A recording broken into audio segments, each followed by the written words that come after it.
조선시대 어느 지방 동쪽 끝마을에서 쌀 장사를 하는 김씨 성을 가진 사람이 있었다. 어느 해 초봄에 김생은 큰 재산을 모을 요량으로 지인들의 도움을 받고 빚을 얻어 쌀 300석을 마련하고 장사길을 떠났다.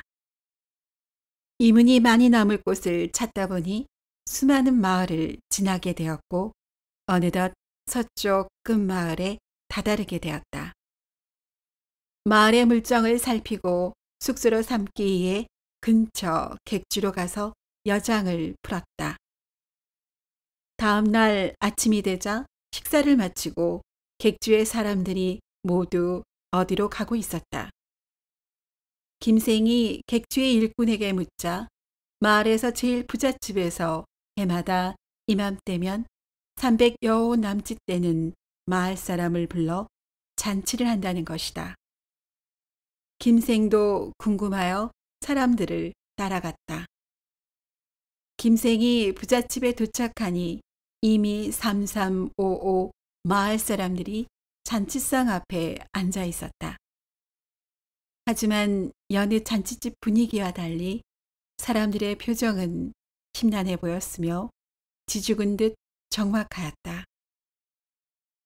그때 부잣집 주인이 대청이에 올라 말했다. 여러분들 지난 한 해 수고 많았소이다.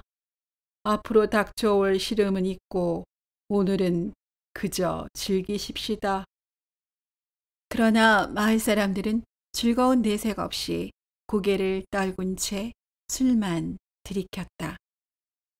이렇듯 분위기가 이상해서 김생은 합석한 마을 사람에게 물었다. 마을 사람이 탁배기 한 사발을 들이키며 말했다. 에휴, 하늘도 무심하시지.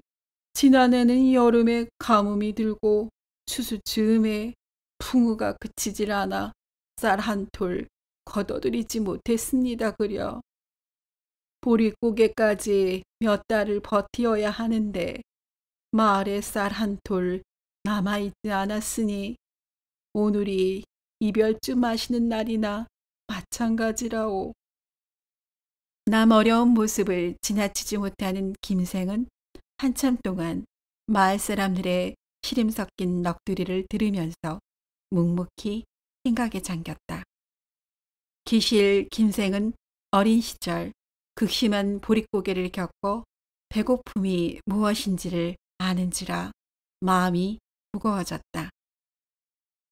싸전을 하게 된 이유도 그 굶주림으로부터 벗어나고자 부단히 일한 결과였다.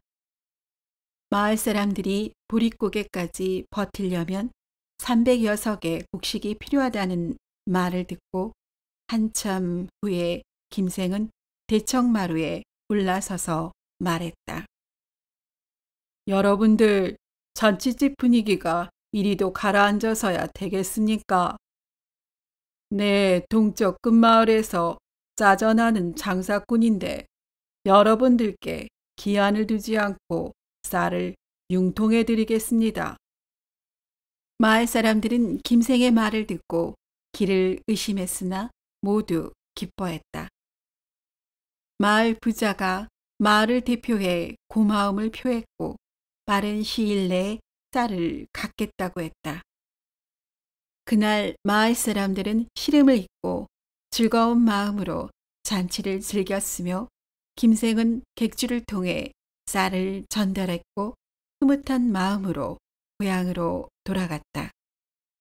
그해 마을 사람들은 김생 덕분에 보릿고개를 넘겼고 보릿추수 또한 풍년이 들어 넉넉해졌으며 가을 추수 또한 대풍이 들었다. 마을 사람들은 모든 것이 김생이 도와준 덕분이라 생각했고 김생이 돌아오면 도움을 받은 쌀을 갚으려고 했다. 이자를 장리로 계산해서 2분의 1을 더해 450석을 마련해 부잣집 창고에 쟁여두었다. 하지만 무슨 일인지 한 해가 지나가도 김생은 오지 않았다. 마을 사람들은 기다리다가 마을 부자의 제안으로 쌓인 쌀을 다시 나누어 쓰기로 하고 이자를 더해 갚기로 했다. 해가 더해 갔지만 김생은 감감무소식이었고 마을 사람들은 쌀을 묵힐 수 없어서 앞선 방식대로 이용했다. 세월은 흘러 10여 년이 지나자 쌀은 불어나 1만석이 넘어갔고 마을 사람들은 혹시 김생이 이 세상 사람은 아닌지 생각했다. 마을 부자의 제안으로 김생의 공덕을 기리고 추모하는 사당을 짓기로 하고 그 비용은 모인 쌀의 일부를 활용하기로 했다. 한편 서쪽 마을에서는 이러한 상황이 진행되었으나 김생은 그 마을로 돌아가기 어려운 사정이 있었다.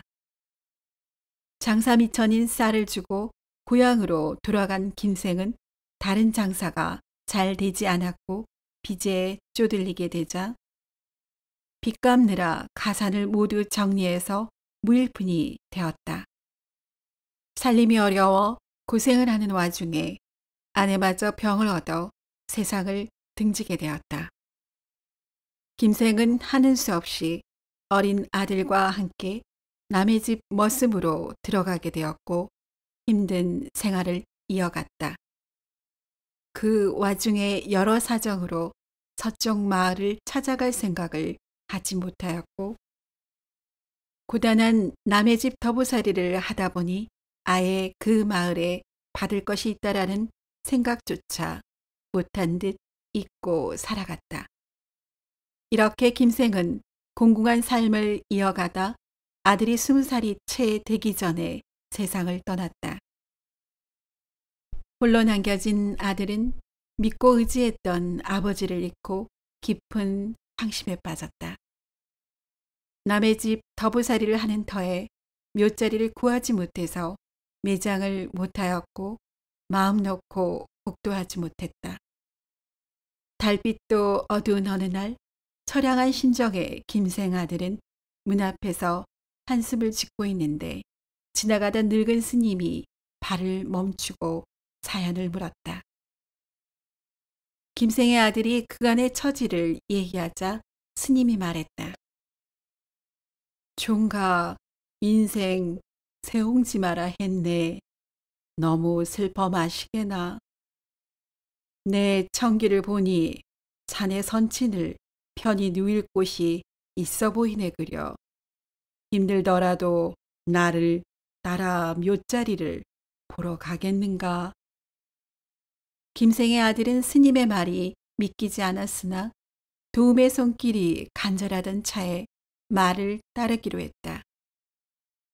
날이 밝자 선친의 주검을 지게에 얹고 스님을 따라 서쪽으로 길을 떠났다.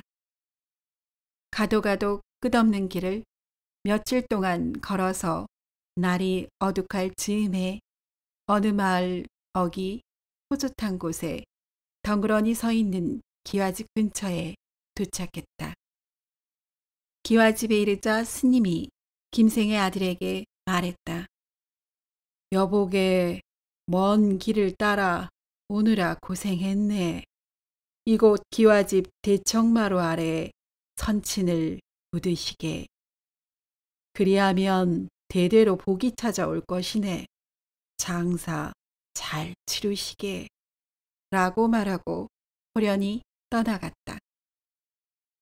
김생의 아들은 스님의 말이 너무 괴이하여 잠시 생각에 잠겼고 스님을 다시 돌아보니 이미 사라진 뒤였다.